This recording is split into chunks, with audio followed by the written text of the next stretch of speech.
Before my execution, I want to see Thor. My German shepherd. That's my only wish, please. With less than 12 hours left before her execution, her final request wasn't for a phone call, wasn't for a priest, wasn't even for mercy.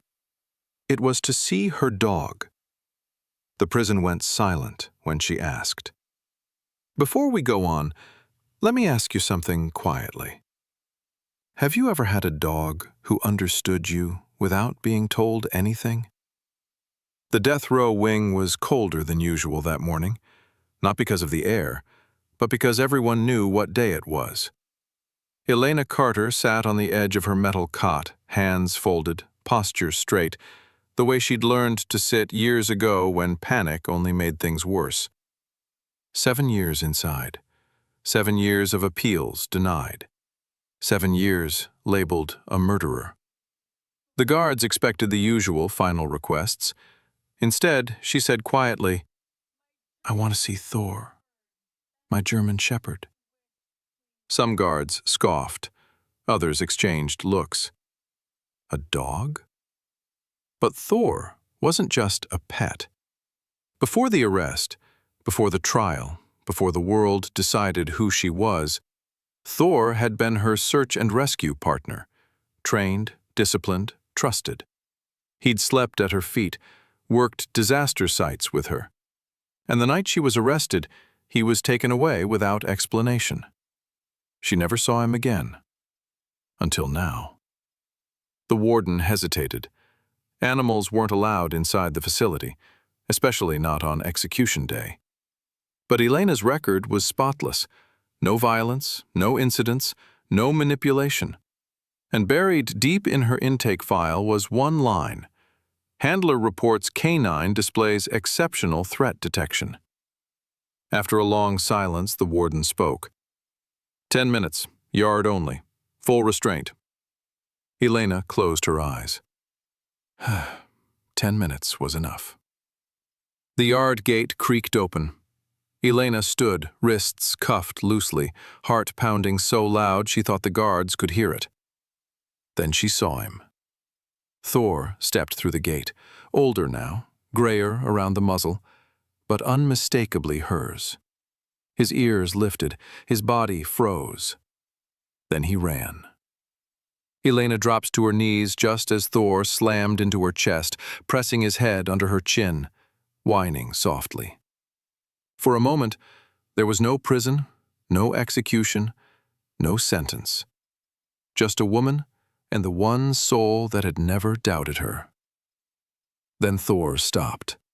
His body went rigid, tail froze mid-wag, ears snapped sideways. A low growl rose from deep in his chest. Elena felt it instantly. Thor wasn't looking at her anymore. He was staring past her, locked onto a man standing near the fence.